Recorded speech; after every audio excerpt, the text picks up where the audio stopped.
आज कहते हैं कि हम ई लाइब्रेरी खोल रहे हैं। तो मैं उनसे सवाल पूछना चाहूँगा, 5 साल जब आपके पास सत्ता थी और पंचायत का महकमा आपके पास था, तब नहीं किया। तब कहाँ थी वो ई लाइब्रेरी? और आज ई लाइब्रेरी कहाँ से आ गई आपके पास, जबकि चुनाव आचार संहिता लगी हुई है। बिल्कुल। और सिर्फ 4 कुर्सियाँ रख कर 2 कंप्यूटर रखने से ई लाइब्रेरी नहीं स्थापित होती। उसको चलाने के लिए बहुत बड़ी सुविधा।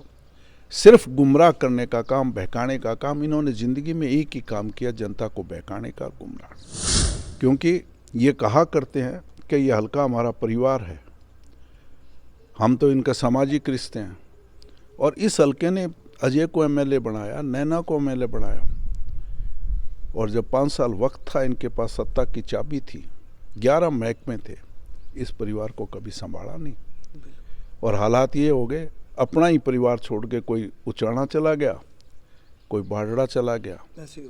क्या अपने परिवार को कोई छोड़ के जाया करता है? बिल्कुल। मेरे को पता था मैं चुनाव हारूंगा 2009 में, फिर भी यहाँ लड़ा। 2014 में मुझे पता था कि बहुत मुश्किल है, फिर भी यहाँ खड़ा रहा। मैंने हल्का नहीं बदला। 2019 में फिर संघर्ष किया, लोगों ने जिताया। अब 2024 में भी इस डबाड़ी की जागरूक जनता शराफत और विकास की राजनीति का साथ थी। कि ये जो दूसरी पार्टियां जितनी 10 साल बीजेपी का राज देखा, और इस राज में जो आदमी 36 वर्ग के लोगों के साथ दुर्दशा हुई है वो अलग है। और सबसे ज़्यादा नाराज़गी किसी से है तो वो है एक जिस शख्स का नाम है दुष्यंत चौटाला, जो अपने नाम के पीछे चौटाला लिखते हैं, और जो अपने आप को ये कहते हैं चौधरी देवीलाल जी के वारिस हैं। उनकी नीतियों को छोड़कर एक भ्रष्टाचार की नीति को स्थापित करके, और उनके पिताजी ने 2 चीज़ कही कि हम काम कर सकते थे पर काम कर नहीं पाए, कि 2 बीमारियां हमारे सामने आ गई, एक कोरोना और दूसरा किसान भी बहुत बड़ी बीमारी थी। जी। किसानों को बीमारी कहने वाले, और आज अपने आप के आगे बोर्ड पे किसान हितैषी लिख कर वोट मांगने का काम कर रहे हैं। बिल्कुल है। तो ये लोग राजनीतिक पार्टियां नहीं हैं, ये कहने को तो प्रादेशिक है, पर सही मायने में ये प्रादेशिक नहीं है, ना प्रांतीय है, ये पारिवारिक पार्टी हैं। और जब जब इनको सत्ता में दिया लोगों ने, तो जनता का शोषण और परिवार का पोषण करने का काम करके अपनी सल्तनत खड़ी करने का काम किया। और ये आपके सामने है जो बिल्कुल है। ये मैं दावे से कह रहा हूँ, इस तरह के लोग जो आज जगह जगह बहकाने का काम कर रहे हैं, कि इस तरह के लोग जो बहरूपीय लोग आते हैं, कहीं से धन कमा के आते हैं, अवैध धंधे करके धन कमा के, अपनी ज़मीर बेच के वो पैसा कमा के आते हैं, और यहाँ की जनता की ज़मीर को खरीदना चाहते हैं। यस नहीं मुद्दा, इस राजनीति को हमें ख़त्म करना होगा। अगर ये राजनीति पनप गई तो उसमें फिर कोई आदमी, राजनीतिक आदमी काम नहीं करेगा। फिर ये सोचेगा कि 5 साल पैसे कमाऊं और फिर अपने उसी के पलबूते पे सारी राजनीति को गंदी कर दूं। इस राजनीति को, आम आदमी को, जागरूक को, तो मैं उस पर शराफत और विकास की मोहर लगाओगे तभी हल्का भी तर्क विकास करेगा, हरियाणा भी विकास होगा। ये सोच है मेरी, और उस सोच के खिलाफ मैंने बहुत लंबे टाइम से संघर्ष कर रहा हूँ, और मरते दम तक संघर्ष करूँ। नमस्कार दोस्तों, मैं हूं आप सबकी आवाज़ सनी सिंह। आज मैं आपको मिलवाऊंगा कांग्रेस के सच्चे सिपाही से। और सच्चे सिपाही कहाँ रहते हैं? डबवाली में, और जिनका नाम है डॉक्टर केवी सिंह। आपको बता दूं, डबवाली हलके में जो विधानसभा है, यहाँ पे जो भी लोग, जो वोटर हैं, जो वोट डालते हैं, वो शराफत को वोट डालते हैं। और शराफत में पहला नाम आता है डॉक्टर केवी सिंह जी का। और केवी सिंह चौधरी भी हैं, परंतु शराफत इनकी इतनी बड़ी है, ये लोगों के घर जा के लोगों के दुख सुख में साथ देते हैं, लोगों की मदद करते हैं। और डबवाली विधानसभा का इतना विकास किया है, आपने कभी सोचा भी नहीं होगा। और आज उनके समक्ष आए हैं, उनसे जानने के लिए आए हैं पिछले 5 साल इन्होंने जो काम किए हैं और अगले 5 साल क्या क्या काम करेंगे, आज उनकी रूपरेखा जानने आए हैं। हाँ जी, नमस्कार, राम राम जी। धन्यवाद, सत श्री अकाल। हाँ जी, बताइए आप क्यों? तो मैं जानना चाहूँगा, आप डबवाली हल्के में अगले 5 साल आप क्या क्या लोगों को उपहार देने वाले हैं? नहीं, देखो, सवाल उपहार का नहीं है, मेरी एक सोच है, एक विचारधारा है जी। और इस हलके के अंदर जिस तरह की राजनीति थी, भय, भ्रष्टाचार और अत्याचार, जी। उसके मार्फत लोगों के लोकतंत्र की आवाज़ को दबाना का करते थे और उस आवाज़ को दबा के एक डरा के वोट ले जाया करते थे लोग, और विकास नाम की कोई चीज़ नहीं थी। उसके खिलाफ मैंने मन बनाया कि मैं जाके डवाड़ी जाके एक शराफत और विकास की राजनीति को शुरुआत करूंगा। पार्टी ने मुझे मौका दिया, उसके लिए मैं पार्टी का धन्यवाद करना चाहूँ कि उन्होंने मुझे 2 बार टिकट दी जी। मैंने पार्टी से पहले भी कहा था, जब फर्स्ट टाइम मुझे टिकट दी गई, कि मैं एक ऐसी जगह में जा रहा हूँ कि वहाँ शायद जीत के लिए मुझे बहुत लंबा संघर्ष करना पड़े। जी। आप मुझे टिकट देते जाइएगा, मैं मेरा संघर्ष जारी रखूँगा। और मुझे बहुत खुशी है कि जहाँ मेरे को पार्टी ने सहयोग किया, वहाँ इस हल्के की जनता, जागरूक जनता ने मेरी विचारधारा को, मेरी सोच को समझने का काम किया। जी। और शराफत और विकास की राजनीति का जो 2009 में मैंने पौधा लगाया था, जी।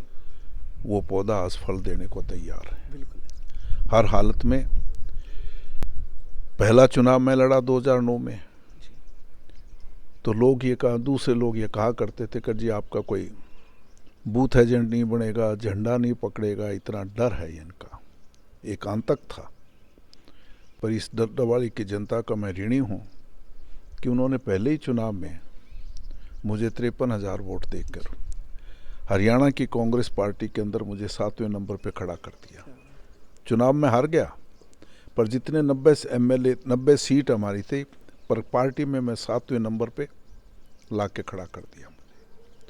दूसरा चुनाव हुआ 2014 का, मुझे लोगों ने 60,000 दिए और हरियाणा कांग्रेस में मुझे 3रे नंबर पे ला के खड़ा कर दिया। एमएलए तो नहीं बना, पर वोटों के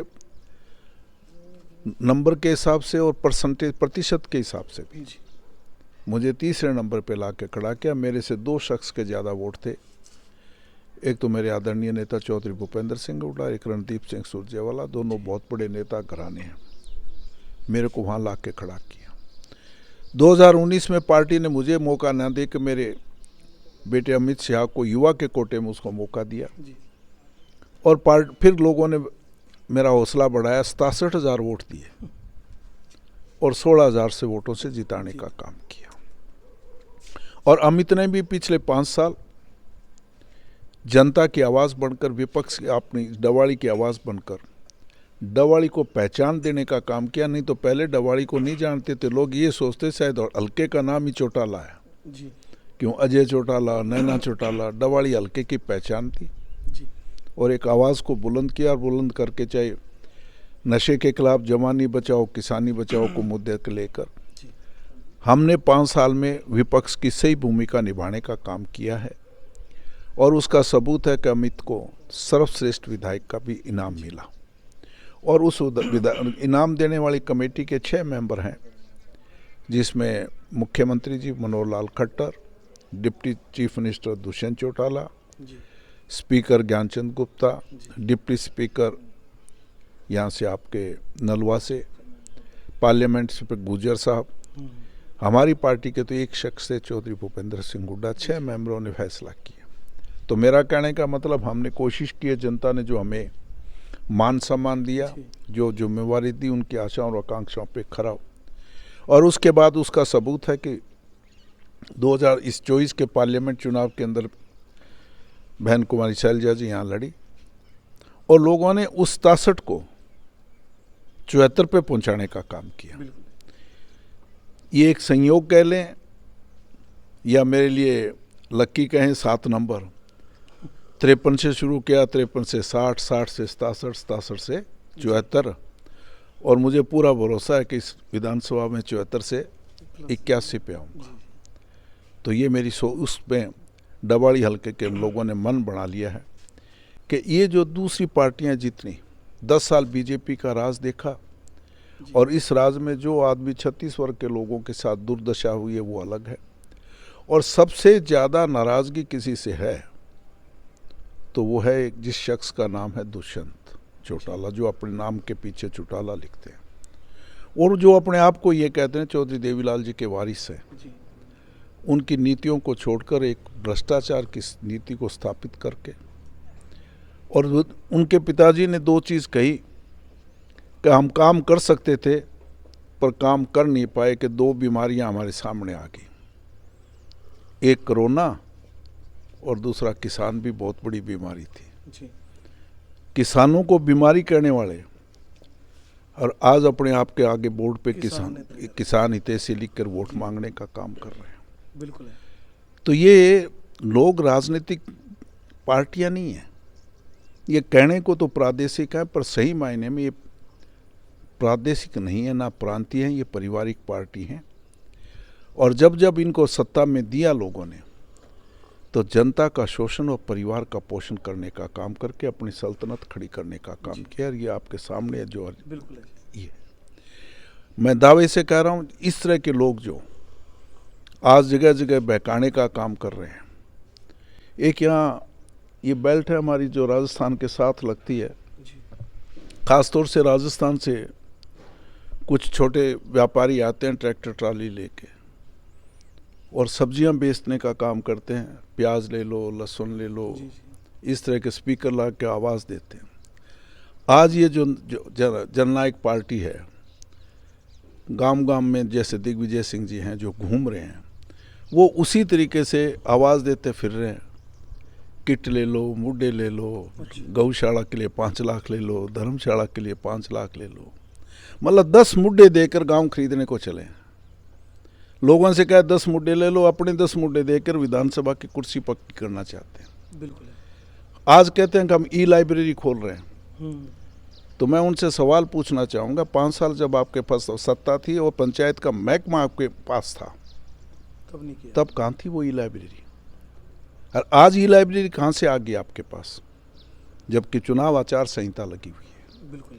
और सिर्फ 4 कुर्सियां रखकर 2 कंप्यूटर रखने से ई-लाइब्रेरी नहीं स्थापित होती। उसको चलाने के लिए बहुत बड़ी सुविधा। सिर्फ गुमराह करने का काम, बहकाने का काम, इन्होंने जिंदगी में एक ही काम किया, जनता को बहकाने का, गुमराह। कभी भी उनको राजनीति में लोगों को समझाने या विकास का काम नहीं किया, सिर्फ बहकाने का काम किया। और मुझे पूरा भरोसा है कि इस चुनाव में जनता इनकी नीतियों को बेनकाब करके वापस बेरंग लौटाने का काम करेगी। क्योंकि ये कहा करते हैं कि ये हल्का हमारा परिवार है, हम तो इनका सामाजिक रिश्ते हैं। और इस हल्के ने अजय को एमएलए बनाया, नैना को एमएलए बनाया। और जब 5 साल वक्त था इनके पास, सत्ता की चाबी थी, 11 महकमे थे, इस परिवार को कभी संभाला नहीं। और हालात ये हो गए, अपना ही परिवार छोड़ के कोई उचाना चला गया, कोई बाढ़ड़ा चला गया। क्या अपने परिवार को कोई छोड़ के जाया करता है? बिल्कुल। मेरे को पता था मैं चुनाव हारूंगा 2009 में, फिर भी यहाँ लड़ा। 2014 में मुझे पता था कि बहुत मुश्किल है, फिर भी यहाँ खड़ा रहा, मैंने हल्का नहीं बदला। 2019 में फिर संघर्ष किया, लोगों ने जिताया। अब 2024 में भी इस डबाड़ी की जागरूक जनता शराफत और विकास की राजनीति का साथ थी। डॉक्टर केवी सिंह, इनके जो पुत्र हैं माननीय अमित सिंह जी, वो डबवाली से फिलहाल विधायक हैं। उन्होंने डबवाली में इतने विकास किए हैं, और पहले तो इनको शराफत के नाम पे वोट मिलते थे, इस बार विकास और शराफत दोनों इकट्ठी हो चुकी हैं। तो आप अंदाज़ा लगा सकते हैं कितने भारी मतों से इनकी विजय होगी, इनकी जीत होगी। और डबवाली विधानसभा में सर हम अभी आए हैं पूरे रास्ते में, तो कहीं पर भी हमें कोई भी खड्डा नहीं मिला सड़क में, सारी सड़कें नई मिली और इतनी सुंदर सड़कें बनी हुई हैं। और पूरी रोड भी जो है डबवाली से सिरसा तक 4 लेन बनने वाली है। और ये भी आपकी बदौलत, आपके कर कमलों से ही हो पाया, तो सभी आपका धन्यवाद करना चाहते हैं। इसके अलावा सर, आप जो विपक्ष है उनको क्या मैसेज देना चाहेंगे, जो विपक्ष जोर लगा रहा है, आपको हराने का जोर लगा रहा है? नहीं, विपक्ष कौन, सत्ता के लोग हैं। विपक्ष कहाँ है? विपक्ष तो हम थे, कांग्रेस पार्टी है विपक्ष। फिलहाल तो आपके विपक्ष में वो आ गए हैं। नहीं, विपक्ष में नहीं, वो मैं उस तरह का विपक्ष नहीं मानता। ये चुनाव है, हेल्दी कंपटीशन है। जी जी। मैं गरिमा रखना चाहता हूँ, वो गरिमा खोना चाहते हैं। उन्होंने कभी भी राजनीति में मर्यादा नहीं रखा, ना मर्यादित भाषा इस्तेमाल की। बिल्कुल है सर। मैंने मेरे बेटे को संस्कार दिए, कभी भी आप अमित किसी भी भाषण सुनोगे, हमने मर्यादा रखा, गरिमा रखी है।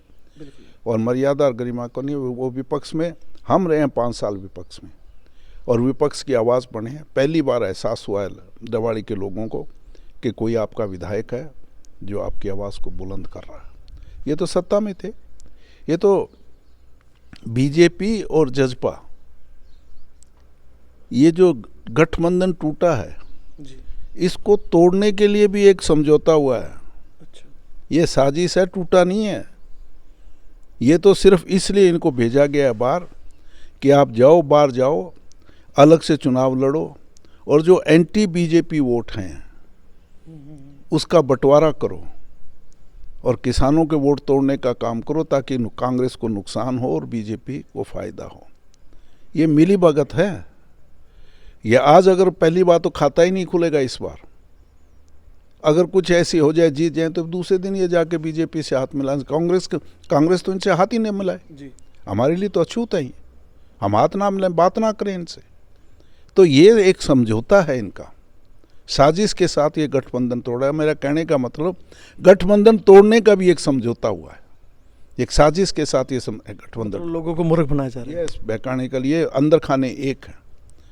अगर भारतीय जनता पार्टी सही मायने में इनका विरोधी है तो इनके इसकी राज के अंदर जो धान घोटाला हुआ, जो शराब घोटाला हुआ, जो रजिस्ट्री घोटाला हुआ, उनकी जांच कराए ना। क्यों नहीं करा रही जांच?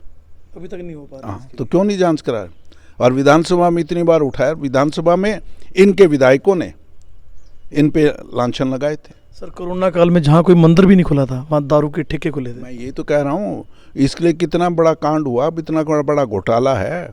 अगर ये एक दूसरे के विरोधी हों तो राजनीति में जब विरोधी बनता है तो सत्ता की पार्टी हमेशा 1 मिनट इंक्वायरियाँ करवा देती हैं, तो वो जांच करवाए ना। नहीं हो पाई। तो इसका मतलब ये दोनों मिले हुए हैं, साजिश हैं। पर हरियाणा की जनता बड़ी जागरूक जनता है। इस साजिश को भी बेनकाब करके मैं दावे से कहता हूँ, अब की बार अंदाज़ा नहीं लगा सकोगे कि मैंने बहुत लंबा संघर्ष किया। मैंने चौधरी देवीलाल जी के साथ भी काम किया था। जो सन 87 में लहर थी, 90 में से 85 सीट चौधरी देवीलाल की पार्टी जीत के गई थी। मुझे वही लहर नज़र आ रही है इस बार। हो सकता है वो रिकॉर्ड भी 90 में 85 सीट कांग्रेस जीत के इतिहास को दोहराने का काम करेगी। तो आप सबको बता दूं, डबवाली हलके में अगर कोई भी क्रिमिनल केस होता था या पुलिस से संबंधित कोई भी दिक्कत आती थी किसी इंसान को, तो उनको सिरसा जाना पड़ता था। और डबवाली के जो माननीय विधायक अमित सिंह जी और अपने पूजनीय केवी सिंह जी की बदौलत एक डबवाली को पुलिस जिला बनाया गया। यहाँ पे एसपी साहब यहाँ बैठते हैं। ये सिर्फ इनकी बदौलत हुआ पाया है। और आप सबको बता दूं, अगर सिर्फ डबवाली का विकास हुआ तो एक्चुअल में इन्होंने करवाया। तो सर, और डबवाली की भोली वाली जनता को कुछ मैसेज देना चाहेंगे? नहीं, ये गलत शब्द इस्तेमाल कर रहे हो। नहीं, डबवाली की जनता बड़ी जागरूक है। लोग भोली समझते हैं। ना, बहुत जागरूक है। अच्छा। और जागरूक है तभी तो देखो ना, आप उठा के 53 से 60, 60 से 67, 67 से 74। बिल्कुल सर। बहुत जागरूक जनता है, वो समझती है, अपनी वोट की कीमत को समझती है, वो विकास को भी समझती है, वो शराफत को भी समझती है।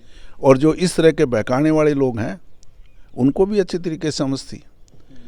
बोलते कम हैं पर अंदर समझदार बहुत हैं। और आप देखना, इस उंगली का सही इस्तेमाल करेंगे, बड़ी ये काम की उंगली है, इसका बहुत सही इस्तेमाल करेंगे। 1 तारीख को, जब 4 तारीख को नतीजे आएंगे तब आप मेरे पास दोबारा आना, चौंकाने वाले नतीजे आएंगे। तो सर, हरियाणा में जिस तरह नशा फैल रहा है उसके लिए आप कुछ अच्छा संदेश देना चाहेंगे लोगों को? नहीं, देखिए, हमने तो हमारा मुद्दा था कि जब पिछला चुनाव लड़ा तो एक नारे के अमित का एक लक्ष्य था और उसने एक मुद्दे के साथ जवानी बचाओ किसानी बचाओ। जवानी बचाने का मकसद नशे को ख़त्म करो और रोज़गार दो।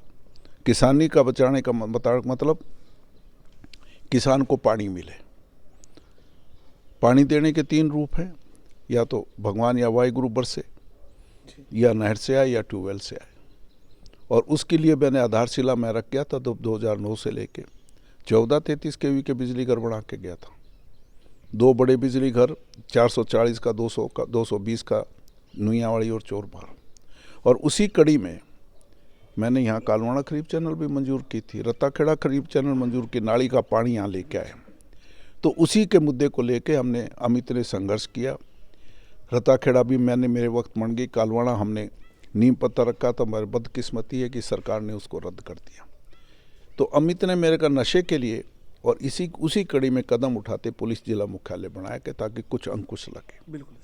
और उसी में करके उसने आवाज़ उठाई, डी एडिक्शन सेंटर हमने वहाँ स्थापित किया।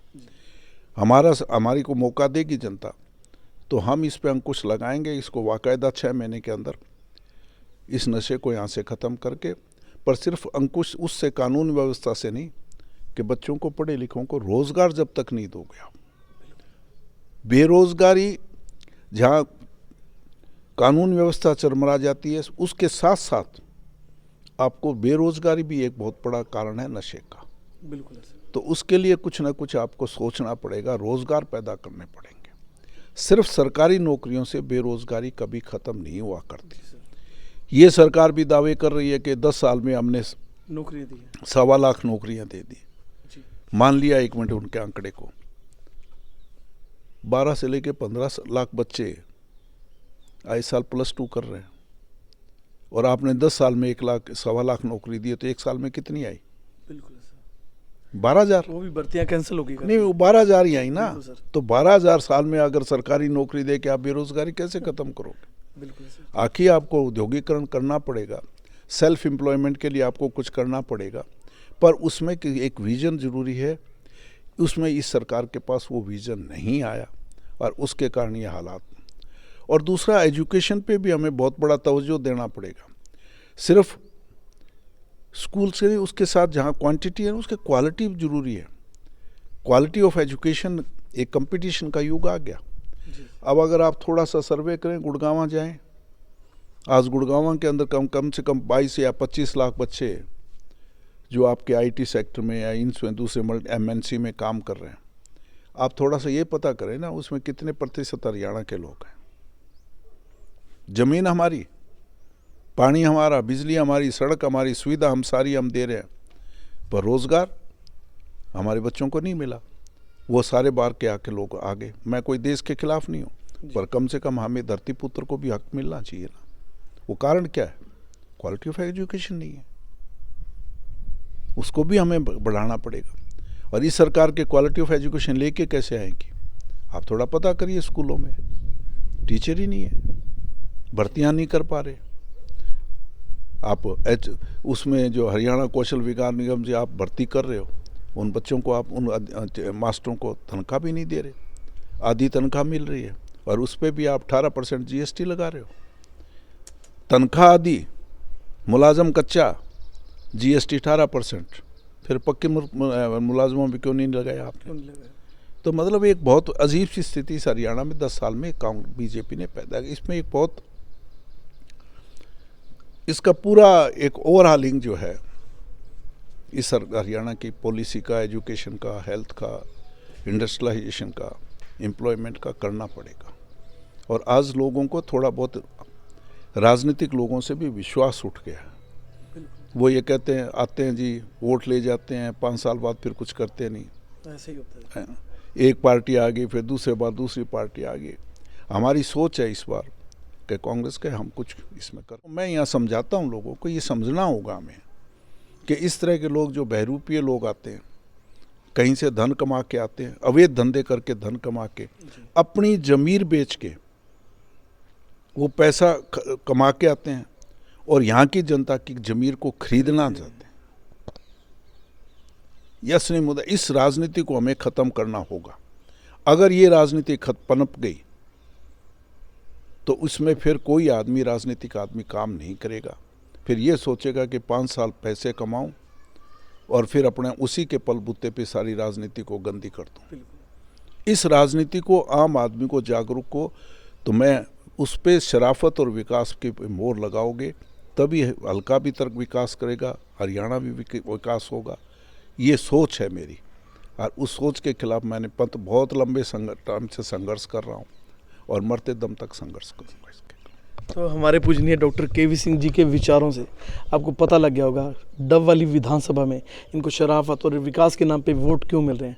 और मैं गुजारिश करूंगा जो भी साथी वीडियो देख रहे हैं, इस वीडियो को शेयर करें और इस वीडियो के बारे में राय भी दें अपनी, और आपका नेता कैसा होना चाहिए, इनके जैसा होना चाहिए या जो बहरूपी टाइप है उस तरह का होना चाहिए। आप इस वीडियो को शेयर करें। इस वीडियो के बारे में आपकी क्या राय, कमेंट करें, जरूर बताना। धन्यवाद, शुक्रिया।